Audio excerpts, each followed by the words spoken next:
God formiddag alle sammen, og hjertelig velkommen til denne vakre residensen hvor Den kongelige norske ambassade holder til. Mitt navn Aud Kolberg, og jeg ambassadør her. Vi har et tema i dag som heter karbonnøytralt Norden, det det heter? Fra ord til handling. Den siste rapporten fra FNs klimapanel viser at vi slettes ikke har fått bedre tid til å gå over til å bli karbonnøytrale. Og så har vi også står midt oppi en ny geopolitisk situasjon som også utfordrer Europa. På den ene siden kan det kanskje være en driver til nettopp å sette opp farten til det karbonnøytrale grønne skiftet. Men det helt klart at det også representerer store utfordringer, også finansielt, men på mange andre måter. Og det betyr at vi står oppe i diverse globale kriser, vi som trodde vi akkurat var på vei ut av pandemien. Men det likevel viktig at vi greier å tenke på flere ting på en gang. Og den som skal lede oss trygt gjennom den neste 1,5 til 2 timene her, det Sven Søyland fra Nordisk energiforskning. Vær så god.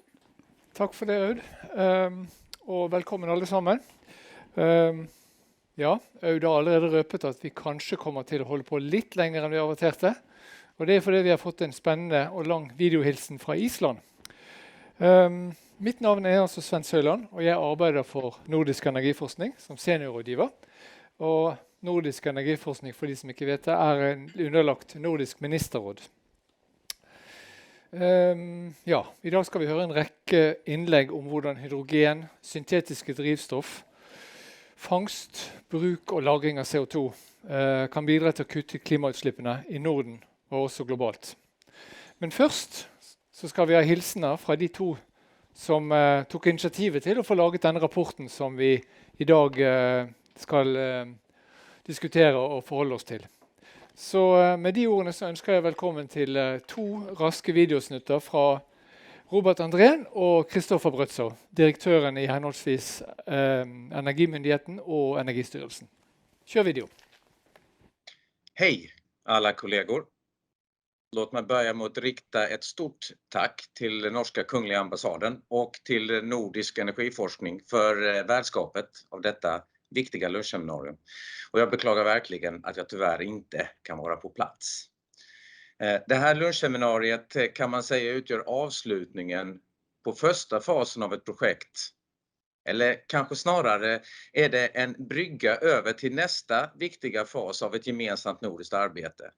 Ett projekt som min goda kollega Kristoffer Brøtzer från Danska Energistyrelsen och jag tog initiativ till för drygt ett år sedan.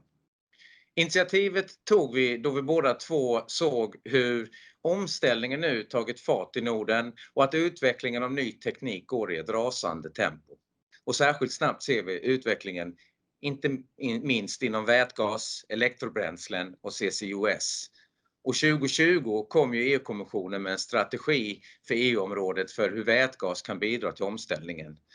Och sedan dess ser vi också att ett stort antal medlemsländer i Europa har tagit fram egna nationella vätgasstrategier. Och så har också skett i många andra länder runt om i världen. De nordiska länderna har ju idag redan en ledande position när det gäller omställningen till hållbara energisystem och ett hållbart samhälle. Och det ska vi givetvis även ha i framtiden. Och just det är syftet med det här projektet. Att utveckla och stärka de nordiska ländernas ledarskap i omställningen med särskilt fokus på just vätgas, elektrobränsle och CCUS och göra det tillsammans. Med det fruktansvärda och avskyvärda kriget som sker i Ukraina idag så understryker det vikten av att stärka samverkan på alla nivåer. Och vår samverkan och vår samhandling inom energiområdet i Norden men också på Europanivå och med likasinnade länder internationellt är otroligt viktigt. Under 2021 tog Kristoffer och mina medarbetare på Energistyrelsen och Energimyndigheten fram en skiss för hur ett samarbete i vätgasfrågan skulle kunna utformas. Det blev ett projekt under det Nordiska ministerrådets samlade paraply för att se till att det finns en relevant och god bas för ett nordiskt framtida samarbete inom området. Projektet har delats in i 2 faser, där den första fasen varit att just få fram en rapport under Nordiska ministerrådet för att visa att det är ett nordiskt samlat projekt. Syftet med rapporten har givetvis varit att skapa en bild och en gemensam plattform för vilka möjligheter vi har när det gäller vätgas, elektrobränslen, CCUS och hur Norden kan leda en sån utveckling av just de här komponenterna i det framtida energisystemet. Det handlar om att sätta ljuset på var vi befinner oss idag i Norden, våra styrkor, vilka hinder som finns och hur vi också kan jobba vidare samlat och i kanske olika konstellationer inom det nordiska samarbetet. Och det kan handla om allt ifrån teknik och ekonomisk status för vätgas i våra olika länder, vilka internationella trender och främjandeinsatser som pågår inom våra länder, sätta upp gemensamma nordiska mål som kan främja de här tekniker på de här området, men också titta vilka hinder som vi behöver hantera. Och sen också peka på de nordiska styrkorna och möjligheterna att jobba tillsammans och hitta synergier. Det ingick i uppdraget att formulera och föreslå en rad rekommendationer och på så vis lyfta fram möjligheterna till ett stärkt samarbete på nordisk nivå. Men det kommer min kollega Kristoffer att gå in närmare på. Och innan jag ger ordet till dig, Kristoffer, så vill jag passa på att tacka alla som har varit inblandade både inför och under arbetet med den här rapporten. Nu har vi en god utgångspunkt för ett mer samlat samarbete och samhandling. Nu är det faktiskt upp till oss som är med här idag på det här seminariet och många andra aktörer att verkligen walk the talk. Tack, og över til dig, Kristoffer. Mange tak, Robert, og ikke mindst en stor tak til dig for at være en af de her founding fathers bag ved den rapport, som vi skal tale om i dag. Også en meget stor tak til den norske ambassade i Stockholm for at være vært for det her fine arrangement. Jeg er rigtig ked af, at jeg ikke selv har mulighed for at komme, men det lod sig desværre ikke gøre i dag. Også en meget stor tak til Nordisk Energiforskning for at have initieret og stået bag det her arbejde, til COWI for at have lavet rigtig meget af det grundige analysearbejde, der ligger bagved, og også til vores styregruppe, ledt af Liselotte Pade, for et godt og veludført stykke arbejde. Jeg synes, der er nogle konklusioner, der peger fremad, noget vi alle sammen kan lære af og arbejde videre med. Rapporten peger på 3 indsatsområder. Først og fremmest et nationalt niveau, hvor der er en klar opfordring til os som medlemslande, i at vi bliver klogere på, hvad er mulighederne for CCS, hvad er mulighederne for CCU, hydrogenlagring og handel på tværs af landegrænser med CO2. Der er også et nordisk niveau, hvor at der lægges op til, at vi kigger på de styrker, som det nordiske energisystem har. Hvordan kan de udnyttes bedst muligt til også at understøtte de her nye teknologier og de nye økonomier, som fremtidens energisystem også vil være en del af. Hvordan sørger vi for, at biogen CO2 kan blive handlet og brugt de steder, hvor det giver mest mening? Og i en tid som denne, hvor at Europa er i krise, der er det rigtig vigtigt, at vi står sammen og er med til at støtte hinandens energisystemer, så vi står stærkest muligt, og at vores forsyningssikkerhed er i top. Det sidste niveau, der peges på analysen, det er det internationale niveau, hvor der lægges op til, at vi kigger på, hvordan det er, at man opgør CO2, hvordan det er, at man opgør lagring, og hvad det er for nogle incitamenter, man fra nationalt eller internationalt hold sender til de nationale regeringer. Der er også et arbejde, der skal gøres. Så er der næste led, anden fase, kan man sige, af det her arbejde. Det vil bestå af workshops, hvor at forskellige interessenter bliver inviteret ind. Man vil kigge på det finansielle, på det regulatoriske, på det tekniske, og sørge for at dele de erfaringer, man har på tværs af landegrænser, på tværs af sektorer, sådan at Norden kan stå så stærkt som muligt i årene fremover på det her område. En stor tak for arrangementet. Jeg håber, at I alle sammen bliver klogere og kan blive inspireret af det første skridt, vi har taget. Og forhåbentlig kan det være med til at hjælpe os til at tage de efterfølgende skridt. Fortsat god dag. Ja, det var 2 hilsener fra fødselshjelperne. Vi skal ha 2 økter i dag. Første runden så skal vi se på produksjon av energi, stål og sement. De utgjør betydelige kilder når det gjelder utslipp av CO2. Og hva kan vi gjøre innenfor disse sektorene i Norden for å redusere utslippene? Hva er utfordringene? Og hvordan kan Norden løfte sammen? Først vil jeg gi ordet til Ulf Wikström, som håller till lika i närheten här på Stockholm Exergi. Varsågod Ulf. Tack så mycket. Funkar det här? Jättebra. Tack så mycket för att vi fick komma hit och prata idag i detta spännande ämne. Och också tack för rapporten om vätgas.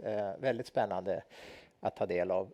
Ulf Wikström heter jag och jobbar som ansvarig för hållbarhet och samhällskontakter på Stockholm Exergi, som är fjärrvärmebolaget som värmer upp merparten av Stockholms stad här. Och jag misstänker att vi är här med anledning av vårt planerade projekt som handlar om att skilja av ungefär 0,8 miljoner ton biogen koldioxid varje år här en bit bort i Värtan.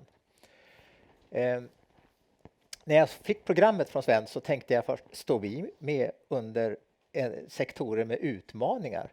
Det är ju vi som har lösningarna. Men jag förstår hur du tänker. Vi har ju gjort en väldig resa. Vi var fullständigt oljeberoende, fossiloljeberoende på 70-talet i fjärrvärmen. Och sen har vi rört oss hela tiden och målmedvetet investerat oss och konverterat oss bort från det fossila och har idag mellan 99 och 98% återvunnen eller förnybar energi. En dag i veckan värmer vi Stockholm med återvunnen värme från avloppsreningsverket i Stockholm. Stockholmarnas avloppsvatten, alltså duschvatten, varmvatten och annat. Flera dagar i veckan sen värmer vi med återvinning från när vi slutbehandlar restavfall som uppstår här i regionen. Det är en slutbehandling som måste ske så länge det finns avfall. Återvinner vi inte den energin så skulle den gå ut i Saltsjön. Det är ingen nytta alls. Och när det här inte räcker, då fyller vi på med bioenergin. Och det gör vi i Värtan. Och den kan vi alltså avskilja. Den här koldioxiden som bildas då.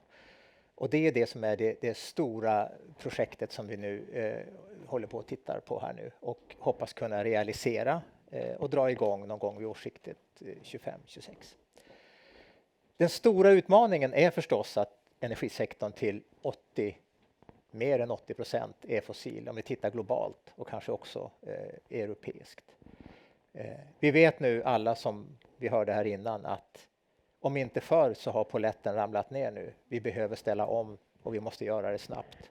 Av fler skäl än bara klimatskälet. Det handlar också om en fundamental geopolitisk försörjningstrygghet och att inte sitta i ett läge då vi kan utpressas av mörka krafter omkring oss. Oerhört viktigt. Den bryggan tror vi kommer att bestå av många åtgärder. Vi kommer förmodligen att se hur CCS kommer in även på fossilt, inte bara på förnybart. Det som är viktigt för vårt projekt nu, jag vet inte hur lång tid jag hade här, jag kanske har någon minut kvar. 1 minut, 2 minuter till, tack. Då ska jag hoppa över till vårt projekt och var vi befinner oss nu i arbetet. Och man kan väl säga så här att vi konstaterar att finansieringen av minusutsläpp har ju varit en oerhört central fråga. Det kostar att släppa ut koldioxid. Det borde kosta att släppa ut koldioxid i alla sektorer och polluter pays principle funkar. Men ingen skulle ge oss betalt för minusutsläpp. Det behövs alltså nya incitament. Det är på väg. Det aviseras stöd. Vi har fått stöd via EUs innovationsfond, vilket vi är väldigt tacksamma för och valts ut som 1 av 7 projekt i Europa. Det kommer också att införas en form av stödsystem från svenska staten. Men vi kommer också att behöva finansiera den här typen av aktiviteter med en marknad. Och det kan man prata länge och mycket om. Co-financing som man säger, eller public-private financing. det här reser många frågor och vi tror att en av de mest kritiska frågorna just nu det är hur den här marknaden för minusutsläpp kommer att utformas, regelverket runt det. För det finns mycket uppfattningar ute nu i diskussionerna och kommissionen kommer att lägga ett lagförslag i höst om det. Så det är någonting vi jobbar väldigt mycket med nu. Om man sen byter ut det här sista S-et i CCS till ett U, utilization, om jag ska säga något sista om det, så är det ingenting som vi har stängt dörren för på något sätt. I princip så kan man ju säga att om samhället efterfrågar flytande komprimerad biogen koldioxid för att med den kunna substituera bort fossila och sämre alternativ som man inte annars med andra åtgärder kan komma åt. Om det värderas högre kortsiktigt än att få en permanent kolsänka för delar av det här flödet, ja då kommer väl det. Det kommer säkerligen att vara en del av paketet och det kommer säkerligen att vara en del av Sustainable Carbon Cycles-arbetet som pågår på EU-nivå just nu. Att hitta former för, ni vet Luleå CF Regulation har ju sätt att räkna ut hur mycket den uppladdade koldioxiden i teknosfären, hur länge ligger den kvar och när blöder den ut och kommer upp igen. Det här kommer att väcka nya sådana frågor. Hur ska man betrakta det här nu då? Och det sista jag vill säga bara då är ju att riktigt gröna och hållbara produkter kräver ju att insatsvarorna, energin är grön, men också att vätgasen är grön. Det kan vara en utmaning på kort sikt. Även där kan det behövas bryggor, men jag sätter nog punkt där. Tusen takk, Ulf. Veldig spennende innlegg. Vi kommer til å kalle det Vi samler panelistene etterpå, og så går vi bare rett videre. Og da går vi til Jenny Molvin. Og hun har vært med å starte opp H2 Green Steel. Vært med helt siden starten. Og hun kan fortelle mer om hva dette prosjektet består i. Det er jo en utfordrer til Hybrid, som de fleste kjenner. Ja. Så vad är skillnaden och varför ska det göra detta? Ja, nej, men det finns plats för många. Ja, varsågod. Men tack för att jag fick komma hit idag och berätta lite om grönt stål. Jag representerar kommunikationschef i ett bolag som bildades 2020 och vi ska liksom då det statliga projektet i Sverige som heter Hybrid, som är ett teknikutvecklingsprojekt av 3 stora statliga aktörer, vill jag bara lyfta. Men summan av kardemumman är att vi går in i en industri som är en av världens smutsigaste industrier som står ungefär för 7-9% av alla CO2-utsläpp. På grund av en flera hundra år gammal teknik där man använder masugn och sätter till kol i processen för att reducera bort syret ur järnmalmen, och då får man också tyvärr CO2. Så i Sverige så står stålindustrin för ungefär 14% av de industriella utsläppen. Så det är en väldigt smutsig industri. Men varför gör vi det här nu då? Varför finns vi till? Jo, men vi ser ju att vi har haft kunddialoger. Grundarna i det här bolaget är också delgrundare i det stora batteribolaget Northvolt. Och i dialogerna inom Northvolt tillsammans med kunder, framförallt i bilindustrin, så såg man ett behov av att ställa om även produkten. Man har gjort mycket för att ta ner CO2-avtrycket i driften av fordonen. Nu är det liksom produkten. En personbil innehåller ungefär 1 ton stål. Och för varje ton stål i masugnsprocessen brukar man säga i snitt släpper man ut 2 ton CO2. Så att det producerar väldigt mycket CO2. Men i och med det här fantastiska projektet Hybrid så bevisar man ju nu att tekniken är mogen. Det är egentligen inga nya teknologier vi använder, utan vi sätter ihop befintliga teknologier och adderar grön vätgas till det. Tekniken är mogen, det finns kapital på marknaden som faktiskt vill investera i den här typen av stora projekt som gör bra för planeten och för klimatet. Och vi ser då som sagt en väldigt stark kundefterfrågan. Så att vi drog igång det här projektet 2020 och är idag nästan 100 personer som jobbar med det här. Vi har kunddialoger med kunder ute i Europa inom framförallt då bil, lastvagnar, men även inom vitvaror, industriapplikationer, men också inom bygg som vi faktiskt var mest förvånade över. Men vi ska producera plattstål som görs av jungfrujärn, inte att förblandas med långstål som görs av skrot. Och för att kunna göra det här då så adderar vi till den här processen, istället för att addera kol och koks, så adderar vi vätgas då, H2. Och H2 tillsammans med syret då i järnmalmen bildar ju H2O.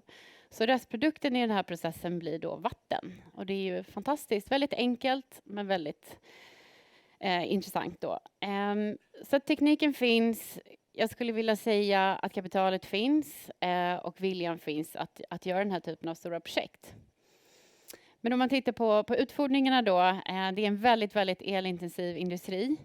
Vi planerar att producera 2,5 miljoner ton stål i första fasen och 5 miljoner ton stål i andra fasen.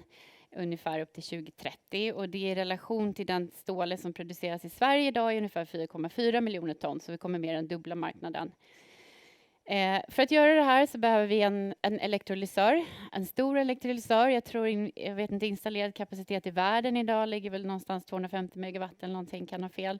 Men vår elektrolysör som vi planerar att bygga ligger runt 800 megawatt, så det är en väldigt stor elektrolysör, och vi kommer jobba med flera olika teknologier för att kunna utnyttja nätets svängningar, också att kunna bidra med stabilitet i nätet och framförallt göra det till konkurrenskraftigt pris. Och möjligheten till att vi kan göra det här är ju energigeografi. Vi har ju en möjlighet här i Norden, stora mängder förnyelsebar energi till konkurrenskraftiga priser.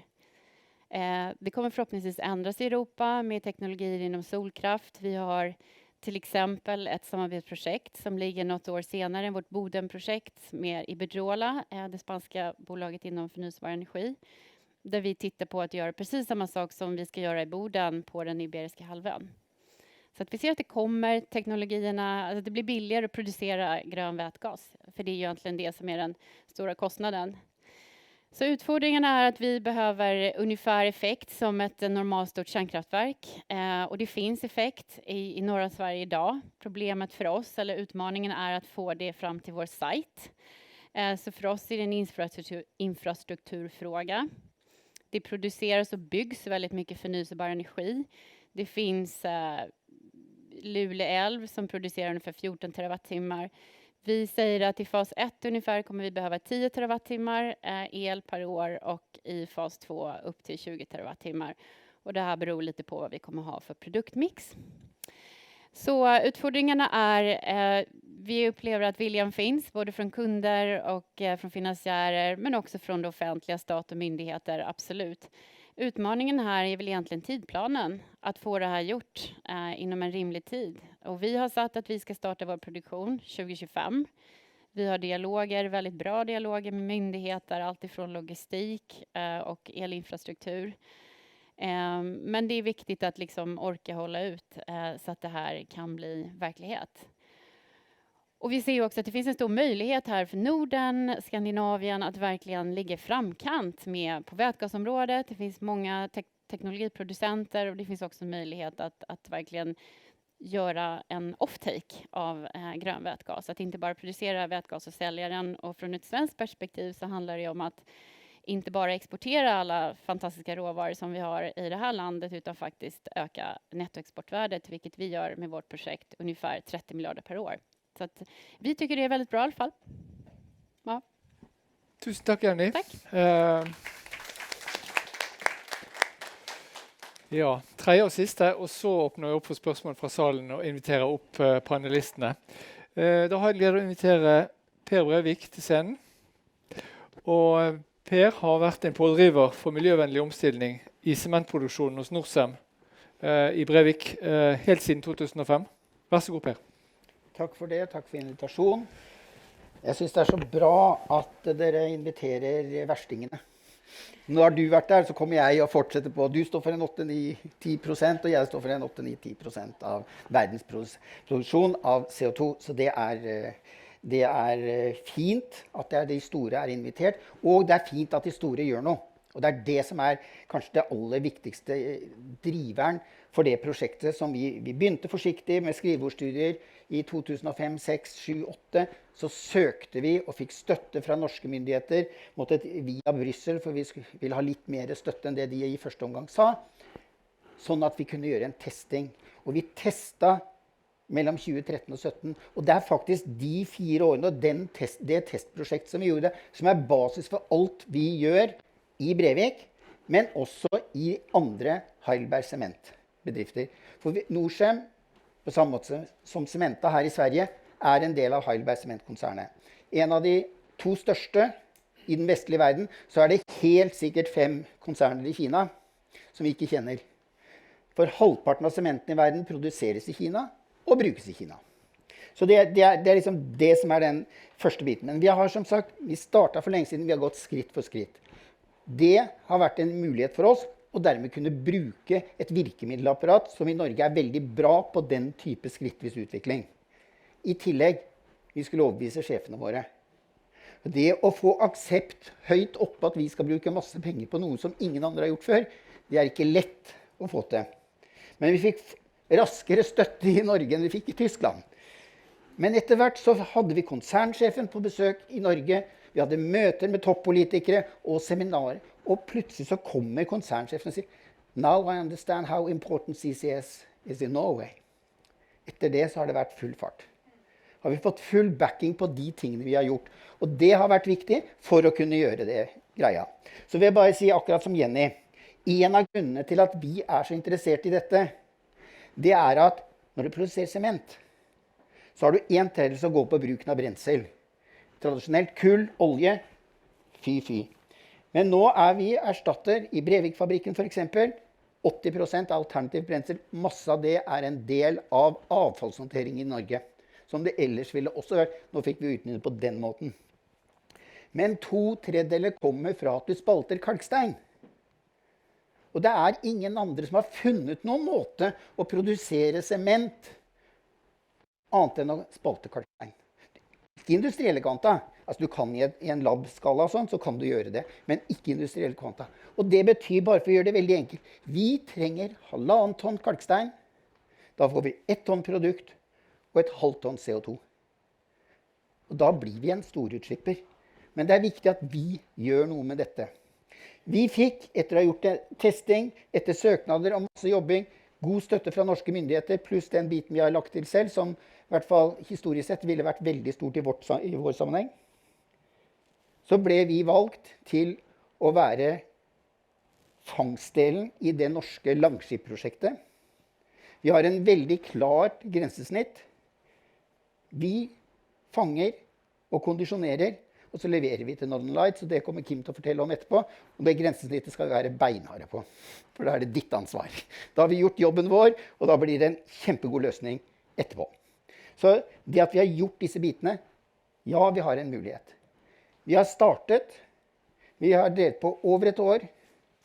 Tida holder vi. Jeg tror, og det har vi meddelt, at vi kommer til å få en liten overskridelse, men den ikke kjempestor, så jeg tror vi skal klare å håndtere det. Men vi kommer til å levere første båt sommeren 2024. Da kommer neste spørsmål, og det spørsmålet fikk jeg fra den forrige statsministeren opp til flere ganger. Blir Brevik-prosjektet det første og siste? Men da hun var på besøk siste gang, så kunne vi lage en svær foil og vise henne. Det blir den første i en rekke av prosjekter i Heidelberg Sement. Vi ledende i sementindustrien i Heidelberg Sement. Vi har 9 pågående prosjekter. Brevik det mest modne. Og så det Slite her i Sverige, som jeg håper og tror og ønsker og alt jeg kan, at det skal bli det neste. De har en del utfordringer. Det veldig grunt i Østersjøen. Det dårlig havn, det langt fra lageret.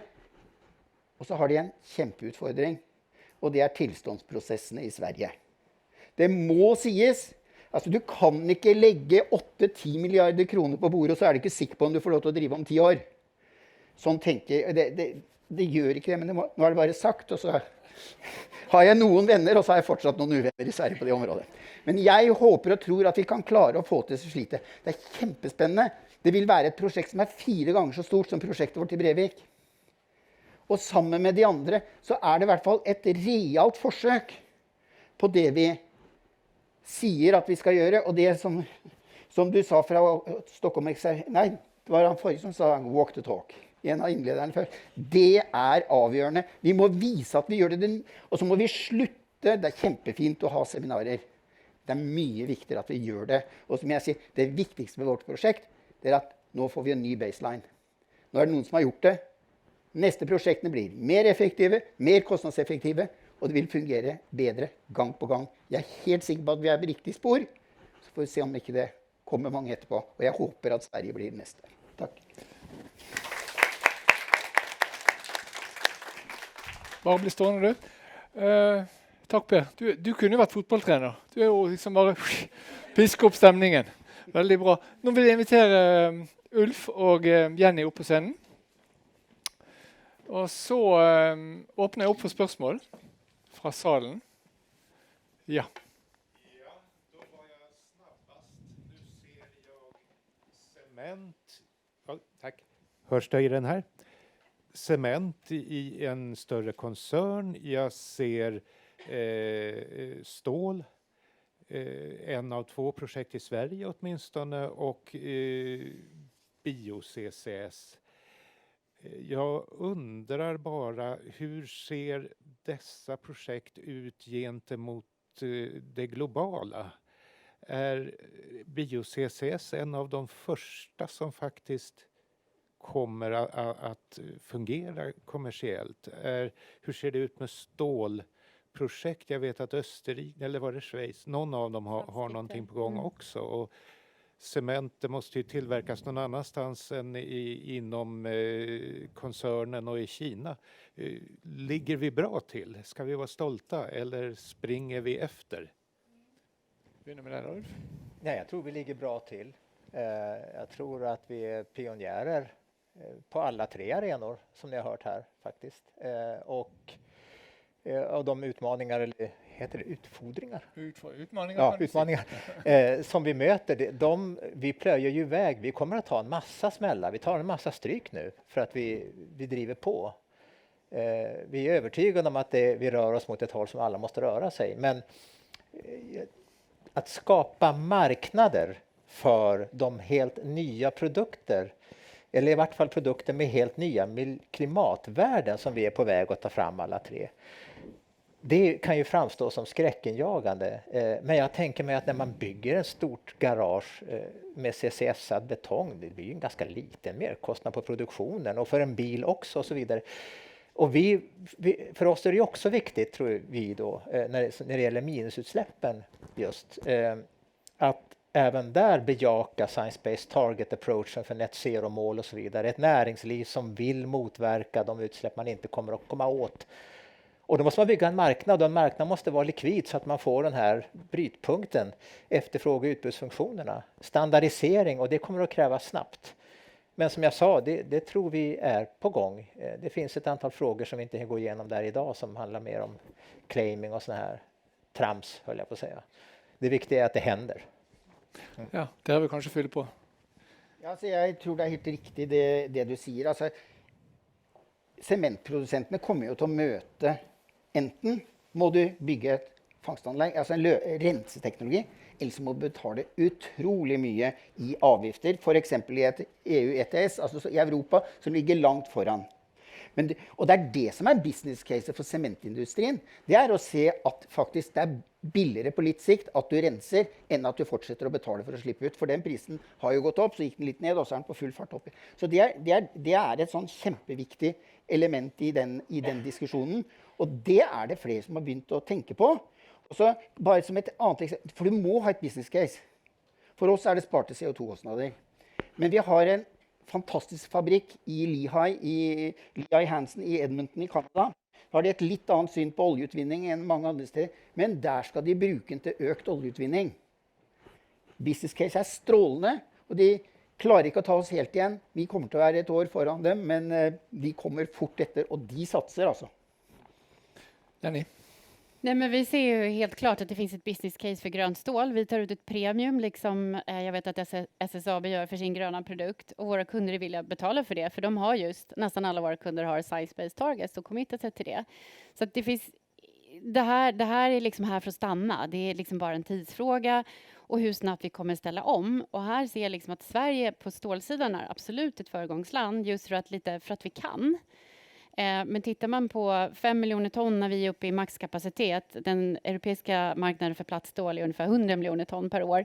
Så att tyvärr är vi ju liksom marginella på volymer, men vi vill ju se oss själva i alla fall som någon slags Tesla för stålindustrin, ungefär det som Tesla har gjort för bilindustrin. För att vi ser att med ett grönt premie på stålet så innebär det ett prispåslag på ungefär 2-4% på slutprodukten, så det kostar inte slutkonsumenten mer. Sen har ju vi respekt för hur stålindustrins läge är nere i Europa med energisituationen och stora, tunga, gamla balansräkningar, och det är svårt att ställa om. Men vi har möjligheten här i Sverige, och vi har möjligheten som bolag eftersom vi startar om från början. Vi har liksom ingen legacy. Så att, absolut, det är här för att stanna. Tack. Andra frågor? Vidar? Et spørsmål knyttet til det tradisjonelle skandinaviske fortrinnet stabil tilgang på rimelig elektrisk kraft. Hvordan ser det ut framover? Altså behovet for kraft, ikke minst i stålproduksjon, med det vi nå ser av prisutvikling, og ikke minst, og her er ikke Norge så mye bedre enn Sverige, tilstandsprosesser for utbygging av ny kraft. I hvert fall hvis det er kraft du kan se. Hvis det er kraft du kan se, ja. Hvordan er perspektivene der? Er dette en kritisk risikofaktor? Jeg kan godt begynne. For Slitefabrikken og Gotland er det helt avgjørende med kraftsituasjonen på Gotland. Altså, det ene er dårlig nett der ute. Det er en peanøtt, men de må ha ny kraftkabel fra mainland Sweden. Ja, men för oss, som jag sa tidigare, att kraften finns. Där vi har etablerat oss av vissa anledningar just där vi vill vara, i Boden då, utanför Luleå. Problemet är ju just tillståndsprocesserna för att förstärka nätet. Vi har 400 kilovoltsledning precis vid fabriken och ställverk och sådär, men vi behöver mycket mer. Och då är det tillståndsprocesser, och vi är ju verkligen för miljö och så vidare, men det är väl här vi ser en risk att de här tillståndsprocesserna, inte minst för utbyggnaden av kraften, kan ta lite för lång tid, även om Svenska kraftnät gör jättemycket. Ulf, där ska vi laga mer energi. Det är klart, det vet ni allihopa, att behovet, när man tittar på de här strategierna så kommer ju elbehovet att öka dramatiskt, elenergibehovet. Och vi har kapacitetsproblem i näten som måste klaras ut. Från vårt perspektiv så ser vi ju därmed, i och med att vi jobbar mycket med kraftvärme som vi representerar en del av den styrbara kraften, att vi kan, som i viss mån som vattenkraften kan idag och kärnkraft, också vara en regulator som kan hantera volatilitet i den mer väderberoende kraften. Och sen kommer vätgasen in, som ju är en del av temat idag, som kan hantera på veckobasis eller kanske ett par till och med en viss volatilitetsproblematik också. Jag tror att man är på de här frågorna, men man ska inte säga att det är trivialt när vi i södra Sverige inte längre kan lita på Norrlandsälvarna, så att säga. Då måste vi hitta på något annat. Så är det. Andra frågor? Varsågod. Karin heter jag och jobbar på Vattenfall. Jag har en fråga till dig, Jenny, kopplat till just att det är grön vätgas som ni ska använda och förnybar då, jämfört med hybrid som säger att man ska använda fossilfri. Och också liksom, hur tänker ni kring lagstiftningen? För det finns ju en hel del liksom, risker kopplat till EU-lagstiftning och just att man vill begränsa när man kan säga att man använder förnybar el. Så att man i princip ska ha en direktledning eller väldigt strikta krav. Och hur känner du att ni får gensvar i Bryssel när ni lyfter de frågorna? Jag var ansvarig för Public Affairs också förut, men nu är det ett team på 4 personer och det behöver ett sådant projekt som vi. Och jag antar att du syftar på RED 2 och 3 och de här förnyelsebar, eller vad heter det? Ja, vad heter det? Förnybart direktivet, precis. Vi är ju lite unika här uppe i Norden och det är klart att i en EU-kontext så blir det liksom tokigt för oss. Eftersom vi redan har så mycket förnyelsebar energi så att vi kan kalla den förnyelsebar redan nu. Och vi har ju samma kraft och el som hybrid, så det skiljer ju oss inte alls. Men det är någonting som jag tycker Sverige och Norge behöver hålla nere i Bryssel. För att blir det en annan definition på grönt, våra kunder nere i Europa, de vill ju bara sälja gröna produkter ur ett kommersiellt perspektiv. Och blir det då någon klassificering som gör att vår produkt inte blir grön, ja då har vi ett jätteproblem. Så absolut, vi är på den. Men vi är ju ganska marginella eftersom vi ligger så bra till i Skandinavien, Norden. Så att vi är på den frågan absolut och pratar gärna mer om det. Sista fråga? Nej, jeg har et spørsmål. Og det jo dette med elektrolysører og kraftbruk. I en rapport vi nylig laget, så fikk vi en klar anbefaling at der man kan bruke elektrisitet direkte, skal man gjøre det. For det jo en omvei å lage grønn hydrogen. Hur forholder dere til blå hydrogen? Ska jag börja? Alltså vi har ju vätgas som en reduktionsmedel. Ja. Så för oss är det liksom, det är så vi använder den energin. Vi kan inte göra det på något annat sätt. Vi behöver liksom H1. Ja. Och det är energiintensivt. Så att vi jobbar ju inte med energilagring på något sätt. Och vi kommer att ha ett begränsat lager av vätgas för vår egen produktion av HBI och DRI som är den här jungfrumalmen eller råjärnet. Så att det för oss är det lite annorlunda för vi har det som reduktionsgas. Jo, men det jag frågar om egentlig, vill blå hydrogen vara tillfredsställande för deras kunder? Blå, det är ju då gasproduktion. Ja, precis. Gas nej, för våra kunder vill ha grön vätgas. Och det är klart att det är ju härligt att ligga på den skalan längst upp på det gröna. Men vi liksom, som jag sa tidigare, vi har jättestor respekt för att hela stålindustrin i Europa måste ställa om. Där är CCS-CCU kommer vara ett viktigt inslag. Så jag tycker inte man ska shamea någon som jobbar med blå vätgas till exempel. Eller, ja, så. Så att men vi kan ha förmånen att jobba med grön. Så kan jag säga. Vi har, I Norge är det någon som driver och lager utredning om shades of green. Ja. Lysegrönt är fantastiskt det. Det är mycket bättre än det svarta. Så sånt sett är jag allt för pragmatisk till att säga att vi inte ska bruka blå hydrogen. Ja, vi fick dark green av Cicero.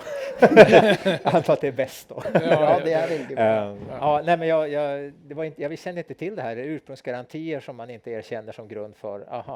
Det är som massbalanstänket funkar inte, det ska vara IP. Ja, det är ju knepigt när det blir så. Ja, jeg tror jeg skal takke dere panelister, og så går vi videre. Og da skal vi... Vær så god.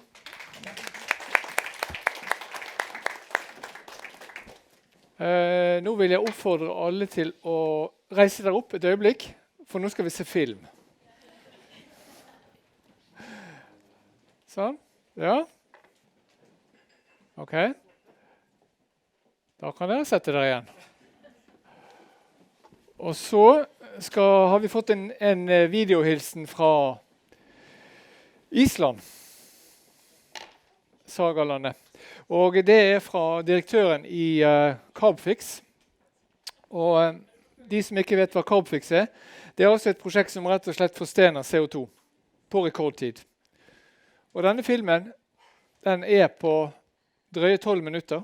Men jeg håper dere vil ha glede av den likevel. Den litt lang, men enjoy. Kjør film.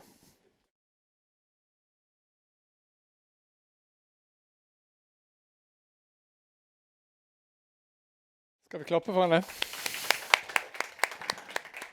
Ja, det var en lang informasjonsfilm, men jeg håper jeg lærte i hvert fall en del nytt om Carbfix. Da skal vi gå videre, og da skal vi høre på mennesker igjen som her. Kim By Brun. Han myndighetskontakt hos Northern Lights, og det et konsortium som skal sørge for transport og lagring av CO2. Vær så god. Takk skal du ha. Og takk for invitasjonen, og det veldig fint å være her i Stockholm. Jeg bodde i Stockholm faktisk for det nesten 25 år siden, og jeg har nesten ikke vært tilbake siden da. Så flott at det fint vær, og jeg har planer om å tilbringe helgen her, så det blir fint. Mitt navn Kim By Brun, og jeg har ansvar for kommunikasjon og myndighetskontakt i Northern Lights. Northern Lights et selskap som ble etablert for bare et år siden, og eies av Equinor, Shell og Total Energies. Så det 3 oljeselskaper, olje- og gasselskaper som står bak Northern Lights. Og jeg kan komme tilbake til hvorfor det naturlig at olje- og gassindustrien involvert i dette. Det som vi gjør, vi leverer transport- og lagringstjenester. CO2-transport og lagring. Og vi en del av Langskip, som den norske stats, den norske regjeringens storsatsing. Og det inkluderer jo da fangst fra 2 anlegg, Norcem, som Per representerer, og Fortum Oslo Varme i Oslo. Som nå faktisk denne uken her har sagt at det ser ut som om de klarer å realisere sitt prosjekt og få det fullfinansiert, og det vi veldig glad for. Vi i Northern Lights har da ansvar for å ta CO2 fra disse 2 anleggene, transportere det fra Øst-Norge, Oslo-området, Breivik, til Vestland fylke, et sted som heter Øygarden. Og der bygger vi et mottaksanlegg, og vi bygger en 100 km lang rørledning som går offshore ut i Nordsjøen. Og så har vi allerede boret 1 injeksjonsbrønn, og skal bore 1 til nå i sommer. Injeksjonsbrønnen den da 2600 meter dyp, og går ned i et reservoar som da skal lagre CO2-en trygt. Og dette reservoaret har jo da egenskaper som ganske annerledes enn de egenskapene som Carbfix har snakket om, hvor de lagrer i basalt. Hun nevnte jo at på Island har de ikke noe caprock. Det har vi masse av i Nordsjøen. Faktisk så mye at anslagene fra det norske oljedirektoratet at det kan lagres 80 gigatonn med CO2 på norsk sokkel. Og det tilsvarer altså 80 gigatonn, det 80 milliarder tonn. Og det tilsvarer omtrent hele Europas samlet CO2-utslipp i 500 år. Så lagring det masse lagringsmuligheter og reservoarer som kan sørge for sikker lagring av CO2, det masse av i Norge. Det også stor lagringskapasitet i Storbritannia, og det lagringskapasitet i Danmark og i Nederland. Norge og Storbritannia har de største lagringsreservene her. Vi skal være klar i 2024, og vi har startet bygging av anleggene. Vi har bestilt 2 skip som skal leveres begynnelsen av 2024. Mottaksanlegget det skal stå klart i ca. juni-juli 2024, i tide for å kunne ta imot første last av CO2 fra Norcem. Og vi foreløpig så ser det ut som om vi skal kunne levere både på tid og budsjett. Det jo litt skummelt å si det 2 år før anlegget skal stå helt klart. Vi omtrent 35% ferdig nå, men foreløpig så går det veldig bra. Vi ligger foran skjema, og det og under budsjett. Så det ser bra ut foreløpig. Men det selvfølgelig risikofaktorer her også, så man skal aldri si aldri. Men jeg mener at det å levere og vise at vi kan levere et kostnadseffektivt prosjekt, det helt avgjørende. Så derfor må vi holde budsjettene. Det i hvert fall det vi sier til oss selv. At her har vi ikke mulighet til å risikere noen ting som helst. Fordi at ser Europa at dette prosjektet vårt blir betydelig dyrere enn antatt, så kan det skremme andre fra å investere i tilsvarende prosjekter. Og da stopper utviklingen. Og vi trenger masse CCS, og vi trenger masse lagringskapasitet. Vi skal utvikle lagringskapasitet på 1,5 millioner tonn i første fase. Og det den fasen norske myndigheter da med å støtte. I andre fase så ønsker vi å utvide kapasiteten til 5-7 millioner tonn. Forhåpentligvis klar i 2026. Og så ser vi på muligheten for å utvide utover det i en tredje fase. Men vi tar ikke investeringsbeslutning på en tredje fase før vi har sett hvordan markedsutviklingen i Europa. Men en kan jo se for seg at vi kan lagre opp til 20 millioner tonn innen 2030, og kanskje før det. Men interessen i Europa stor, og derfor tror vi at det blir behov for betydelig mer lagringskapasitet enn det vi kan tilby. Så vi trenger flere aktører. I Danmark så Greensens i gang med utvikling av kapasitet for lagring. De har ikke tatt endelig investeringsbeslutning, men forhåpentligvis så kommer det ganske snart. I Nederland det 2 spennende prosjekter på gang. I Storbritannia det 3. Så det ting som skjer, men vi trenger flere prosjekter. Og vi nå i en situasjon, det har gått enormt fort. For et par år siden, når man snakket med CCS, så var spørsmålet, trenger man CCS? Nå spørsmålet, hvor raskt kan vi skalere? Det har skjedd veldig fort. Det derfor jeg sier vi trenger mye mer lagringskapasitet enn det vi i stand til å tilby. Og vi trenger et marked, sånn at det blir konkurranse også i tillegg. Så jeg hadde tatt noen notater her, sånn at jeg vet at jeg får med meg alt jeg hadde lyst til å si. Ja, hva trenger vi for å lykkes? Vi ser at det en del regulatoriske utfordringer. Og det går både på transport av CO2 over landegrenser, og det blir tatt opp i denne rapporten som nå presentert. Veldig viktig punkt, og det en anbefaling knyttet til det, som jeg støtter 100%. Det nemlig sånn at artikkel 6 til London-protokollen, den må ratifiseres. Det står i rapporten at den ikke nødvendigvis må ratifiseres hvis det bilaterale avtaler mellom landene, men det ikke riktig faktisk. Den må ratifiseres, og det må bilaterale avtaler på plass. Og vi i en chicken and egg situation her, fordi at vi i forhandlinger med kommersielle kunder i Europa, inkludert i Sverige, som ser på dette som en stor risiko. De sier at hvis ikke vi har sikkerhet for at disse bilaterale avtalene kommer på plass, så kan ikke vi signere en kommersiell kontrakt verdt millioner av kroner med dere. Og så sier norske myndigheter i hvert fall, ja, men vi må se kontrakter komme på plass før vi kan inngå den type bilaterale avtaler. Så det ikke holdbart. Her må man få fortgang i disse prosessene, og det mulig. Her har energimyndighetene i både Norge, Sverige og Danmark en mulighet. Så den anbefaler jeg at man griper så raskt som mulig. Og så på europeisk nivå så det jo selvfølgelig også masse problemstillinger å ta tak i. Det faktisk noe skepsis til lagring av CO2 i flere europeiske land. Det må vi jobbe veldig aktivt med å snu. Og det tror jeg vi skal kunne klare, for vi har etter hvert mye erfaring, kunnskap, og må dele den informasjonen, gjøre den informasjonen tilgjengelig. Så vil jeg også nevne at Northern Lights fikk tidligere denne uken og bekreftet at europeiske myndigheter har godkjent Northern Lights som et Project of Common Interest i Europa. Og det vi selvfølgelig veldig glade for. Det betyr at Northern Lights, altså oss, men også alle de selskapene som tilknyttet dette konsortiumet som vi har søkt om skal bli en del av denne Project of Common Interest. Alle disse prosjektene, som 39 totalt sett, har mulighet til å søke om støtte fra en ordning som heter Connecting Europe Facilities.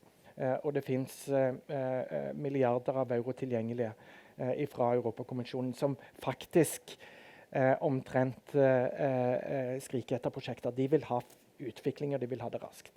Så midlene til stede, og man må bare komme i gang med å søke. Så ja, jeg tror jeg stopper der, så det sikkert noen spørsmål etterpå. Takk, Kim. Veldig spennende. Og alltid fint med korreksjoner til rapporter, som halvt år gamle. Så takk for den, og vi skal ta den med oss. Nå går vi videre. Nå 2 taler igjen, og så skal vi ha en siste runde med spørsmål til dette panelet. Og så går vi inn for landing etter det. Da vil jeg invitere Åsa Håkonsson. Og hun arbeider i Prem, og hun jobber med klimavennlige drivstoffer. Men Prem jobber jo også med CCS. Så derfor så det en glede å gi ordet til deg. Vær så god. Tack så mycket och tack för inbjudan. Jag heter då Åsa Håkansson och jobbar som affärsutvecklare på Preem. Jag jobbar mest med näringspolitik och lagstiftning faktiskt. Det är mycket som hålls i handen av det vi pratar om idag. Jag ska prata lite blandat om vad vi gör och vad som är viktigt för oss, det som finns i den här rapporten. Och det är i princip allt faktiskt. Men vi börjar med att jag berättar lite mer om Preem. Preem är Sveriges största oljebolag, drivmedelsbolag. Vi har 2 raffinaderier på västkusten där vi omsätter ungefär 18 miljoner kubik eller ton råolja och förnybara råvaror idag. Det mesta går på export, men det mesta säljer vi, eller hälften går på export och hälften säljer vi i Sverige i princip. Idag så ska vi prata koldioxid, vätgas och e-fuels. Och då tänker jag berätta lite grann hur Preem ser på de här olika drivmedlen. Vi producerar ju inte bara massa drivmedel, utan vi producerar ju faktiskt massa koldioxid också. På gott och på ont då. Vi säger också att vi ska vara klimatneutrala i hela vår värdekedja 2035. Och det är ju en utmaning. Och då vill jag berätta lite grann om vår värdekedja. Om vi börjar här borta, så nummer 1. Så har vi upparbetning och framtagandet av våra råvaror och transport av dessa. Det är både då råolja och även fossilfria råvaror, alltså förnybara råvaror. Den delen av vår värdekedja, där släpper vi ut ungefär 7 miljoner ton CO2 varje år. I mitten har vi raffinaderierna och produktionen. De släpper ut 2 miljoner ton CO2 varje år, vilket gör oss på nummer 3-listan i Sverige. Cementa och SSAB ligger över. I det sista steget i vår värdekedja så är det användningen av våra produkter som vi tillverkar.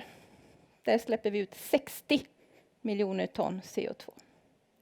Vi har sagt att vi ska vara klimatneutrala i hela den här värdekedjan. Så vi ska alltså trolla bort 69 miljoner ton CO2 varje år fram till 2035. Så hur gör vi det då? Vi måste jobba brett, vi måste jobba smart och vi måste jobba väldigt snabbt. Vad vi kan göra som är lätt, kan man tycka, det är ju att vrida av den här fossila kranen. Vi skruvar ner den helt enkelt. Då räddar vi ganska mycket koldioxid genom hela värdekedjan och framförallt i det sista gigantiska ledet. Så det ska vi göra. Men det måste vi också göra kontrollerat. Vi måste göra det också smart. För att det kommer kosta oss jättemycket. Det är stora investeringar som kommer krävas för den omställningen. Raffinaderierna är byggda för råolja och inte för pinnar och grot eller vad vi nu ska ta in. Fetter och oljor. Så det kommer vi göra. Nummer 2, så måste vi få till de här avtalen för vi måste ha CCS. Vi klarar inte den här omställningen utan CCS. Det är viktigt. Jätteviktigt. Och till att börja med så kommer vi på Preem släppa ut så kallad fossil CO2 om vi nu ska skilja på det. Och den måste vi lagra och stoppa in i marken. Men ju mer vi vrider av den här fossila kranen, desto mer vi vrider på den här förnybara kranen, desto mer bio-CO2 som Fortum får kommer vi också få. Och då kommer vi göra så kallad BECCS eller bio-CCS. Vilket kommer ge oss negativa utsläpp, vilket jag tror vi kommer behöva. För vi kommer kanske inte kunna lösa CO2-frågan i led där vi inte själva påverkar allt riktigt. Så det kommer kanske finnas lite fossil CO2 kvar som vi kan ta bort med negativ hjälp då. Och sen det sista, det är ju också att vi måste producera mängder med vätgas. För det krävs för att man ska kunna göra förnybara drivmedel. Och det är ju där mycket av vår CO2 i produktionen kommer ifrån, vätgasproduktionen. Och där är det naturligtvis intressant med elektrolysörer för att få grön vätgas. Men också så en ganska enkel lösning är ju faktiskt att byta den naturgas vi idag använder till vätgasframställning till biogas. Om det nu fanns så mycket biogas att tillgå till ett rimligt pris också såklart. Ja, de här 3 åtgärderna ser vi som självklara och det är något som vi redan har planer på att göra. Vi har långtgående planer på förnybar produktion. Vi tänker öka kapaciteten jättemycket de kommande åren genom att bygga om på raffinaderierna. Vi har testat carbon capture, inte storage, i Lysekil. Och vi har också drivit andra stora CCS-projekt där vi tittar på hur det ska kunna fungera och tillhörande infrastruktur, hur det kan skapas nära våra anläggningar. De finns ju nämnda i rapporten också, såg jag. Det vi inte har med i våra konkreta planer är ju det här med e-fuels. Och ska jag vara ärlig så har nog jag och mina ingenjörskollegor, vi kanske är och har varit i alla fall ganska så skeptiska och kritiska. För vi har väldigt svårt att se energieffektiviteten och nyttan i dem, eftersom verkningsgraden blir väldigt låg i alla dessa steg som ska göras. Men vi ser också att man i samhället och i EU inte minst tror väldigt mycket på den här typen av produkter för att vara en del i lösningen av klimatmålen i samhället. Så vi börjar väl titta på det och tänker att ja, det kanske är någonting som vi måste göra. Vi har ju råvarorna, vi har ju massa koldioxid. Vi tänker göra grön vätgas, så varför inte? Och det kan ju också vara ett väldigt gott komplement till CCS naturligtvis. Men vad vi gör nu först är ju främst att vi avser att höja vår kompetens inom det området och lära oss mer. Och det kvarstår ganska många oklarheter kring e-fuels, tycker jag fortfarande. Teknikutveckling behövs ju först och främst. Och vidare så tycker jag att det råder viss oenighet och förvirring kring vilken typ av koldioxid man får och inte får och ska använda till elektrobränslen, eftersom det finns olika typer av koldioxid och man ska skilja det så åt. Det måste vi förstå och veta. Elproduktionen tror jag det var Jenny som var inne på lite grann där, att den ska vara, eller vem det nu var som pratade om det, att den ska vara additionell, den ska vara förnybar och den ska finnas i relation till produktionen i både tid och rum. Det blir ju nästan en omöjlig ekvation att hålla igång en drift 24/7 året runt om det ska uppfyllas. Vidare så finns det ju ingenting som talar om för oss hur vi ska räkna på växthusgasbesparingar på dessa bränslen. Där regelverket inte är på plats, och det är ju någonting som vi måste veta för att kunna förstå vad de här är värda faktiskt, för vi ska också få lön. Och sist men inte minst så finns det inga certifieringssystem för de här, och det kommer vi behöva för att kunna använda detta kommersiellt. Så det är massa oklarheter som måste på plats, framförallt teknikutveckling och också, skulle jag vilja säga då, regelverk. Det måste finnas så att vi vet vad som gäller. Och vi ser inte en lösning utan vi ser många lösningar, som ni förstår. Tack. Tack Åsa. Tack for et tankevekkende innlegg. Og mye om de utfordringene dere ser. Så meget interessant. Siste taler i dag, det er Petter Markussen fra Energinet. Han leder såkalt assosierte aktiviteter. Og han vil fortelle oss litt om danskenes initiativ mot energiøer. Og også litt om e-fuels går ut ifra. Takk, vær så god. Tak skal du have. Goddag. Tak for invitationen og for at kunne være en del af det nordiske samarbejde. Jeg har været i kraftsektoren i over 20 år nu i Danmark, og det der fra starten jo er kendetegnet, i hvert fald kraftsektoren, har jo været et meget tæt nordisk samarbejde, hvor vi har kunnet udnytte de forskelle, vi har i vores kraftsektor til en fælles fordel, som har givet forsyningssikkerhed. Det har givet stabil forsyning, lave elpriser, og så også nu en grøn elforsyning, og det skal vi jo bare blive ved med. Der hvor vi gerne vil bidrage i Danmark, det er jo med de ressourcer vi har, og det er vinden. Der er sikkert flere af jer, der har været på ferie i Danmark og har stået ved vestkysten og blevet blæst godt igennem, og kan se hvor meget vind der er. Det kan også være på Bornholm, hvor vi kan mærke i Østersøen, at der er der også godt med vind. Så det er jo den ressource, vi har, som vi gerne vil udnytte.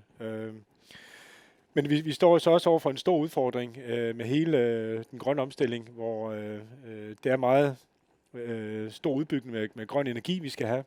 Og der er så behov for storskala løsninger, og det er så dem, vi nu prøver at udvikle, hvor vi laver de her energiøer, eller energy hubs. Det har forskellige navne. Så når vi snakker om en ø, jamen, så kan det faktisk godt være en decideret ø. Altså, det er jo i hvert fald det, vi gør på Bornholm, hvor vi har en god ø i forvejen, hvor vi omkring den vil prøve at bygge cirka 2 gigawatt offshore vind til at starte med. Og så vil vi forbinde dem, strømmen selvfølgelig til Danmark, men vi ser også på muligheden for at forbinde til Tyskland, til Sverige, det kan også være til Polen, for at kunne sende strømmen derhen, hvor efterspørgselen er, eller også at kunne bruge de ledninger, vi laver også som udlandsforbindelser eller interkonnektorer, sådan så man kan udveksle strøm imellem områderne og ikke kun fra parkerne. Når vi kigger i Nordsøen, jamen der vil vi gerne lave en energiø, hvor vi starter med cirka 3 gigawatt, som vil blive etableret. Der er også dialog nu med Tyskland, med Belgien, men egentlig også med Norge om at sige, at man kan forbinde energiøen her til forskellige lande. Men de lande snakker også selv om, at de vil lave energy hubs, sådan så det er jo ved, at vi faktisk får lavet et helt nyt offshore grid, som vi kalder det, i både Østersøen og i Nordsøen. Så det er ikke kun et spørgsmål om, at vi har et eltransmissionsnet på land, men det er faktisk også noget, der kan komme til i havet, hvor der jo Nordsøen i forvejen er olie- og gasledningerne, så kommer der så også et elnet. Der er i forvejen direkte elforbindelser mellem Danmark og Holland, og mellem Norge og Holland, og Norge og England, og vi bygger også en forbindelse til England. Så, men der vil så komme et net også, hvor vi forbinder med offshore vind. Så det er storskalaløsningerne, vi går efter. Men al den strøm, som vi laver ude på øerne, eller i energy hubs, det skal jo ind til land, så det kræver jo også, at der er et net, som kan tage imod den strøm, som kommer på land. Så det vil sige, det er jo rigtig meget infrastruktur, der skal bygges. Og det er jo noget af det, som vi egentlig også kan i forvejen i Norden, det er at lave infrastruktur sammen, hvor vi selvfølgelig har vores elnet, vi har også gasnettet mellem Danmark og Sverige, vi har vores olieledninger, der kigger vi jo så nu på, hvad er det så for en infrastruktur, der skal være. Der skal selvfølgelig være en elinfrastruktur. Og det er også det, vi starter med, det er, at vi laver strøm i de her energy hubs. Vi sender dem ind til land og integrerer dem i elnettet. Men det kunne være, at det faktisk også er en mulighed at tage den strøm, føre den ind til land, men så laver vi den til hydrogen. Og derfra kan vi så sende hydrogen rundt i et hydrogennet, enten til Tyskland, men det kan også være, at der skal laves et nordisk hydrogeninfrastruktur, som så kan bruges, så vi får hydrogen derhen, hvor der er brug for den.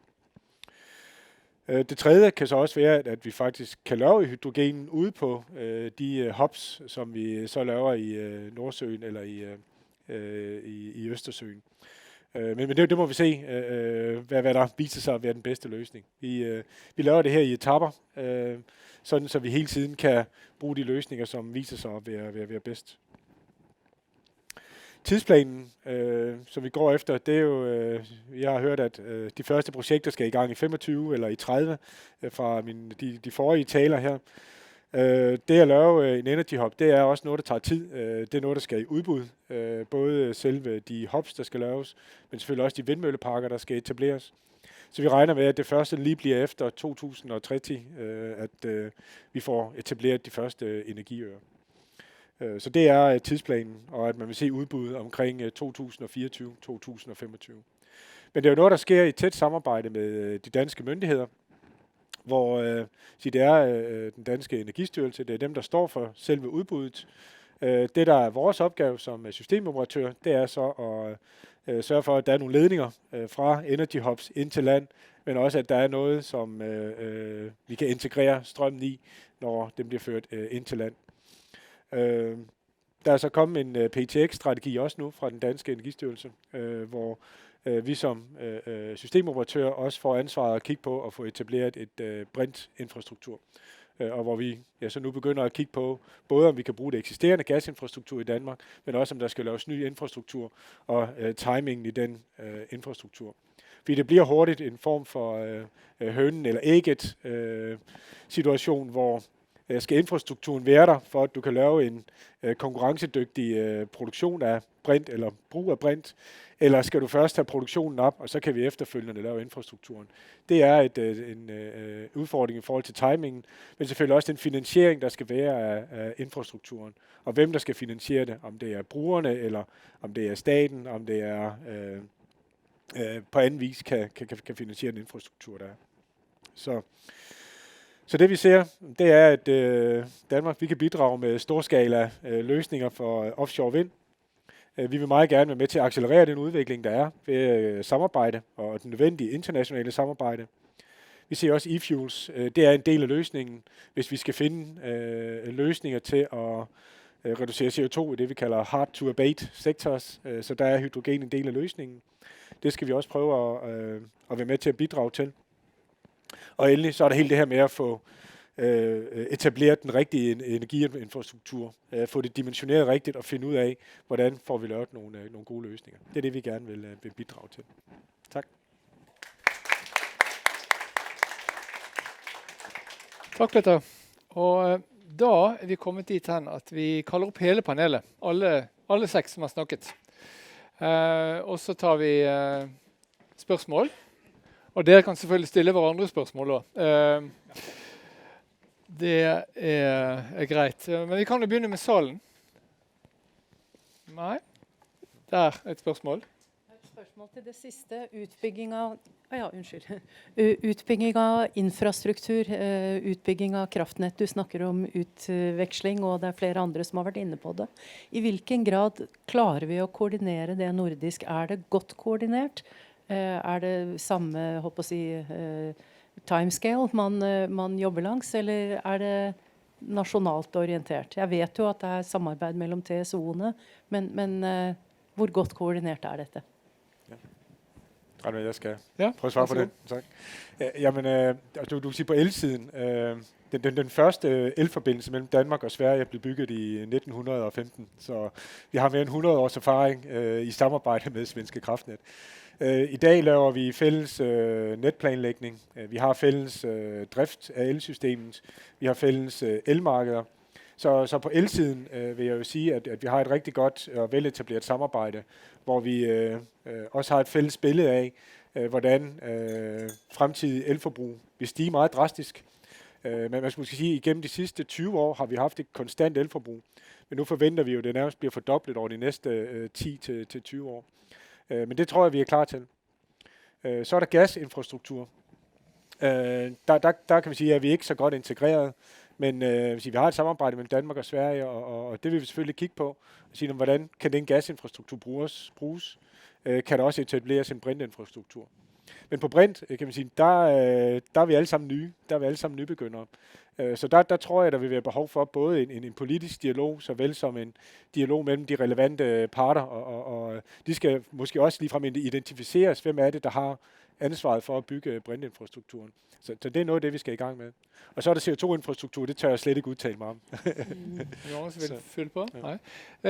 Jeg tenkte kanskje vi skulle runde av bare med oss til at dere skulle få lov å komme med et budskap hver til myndighetene i forhold til hva dere trenger, og hvilke av disse anbefalingene, noen har jo touchet på det allerede, som er helt essensielle for at dere skal lykkes i de enkelte land, men også hvordan dere skal lykkes nordisk.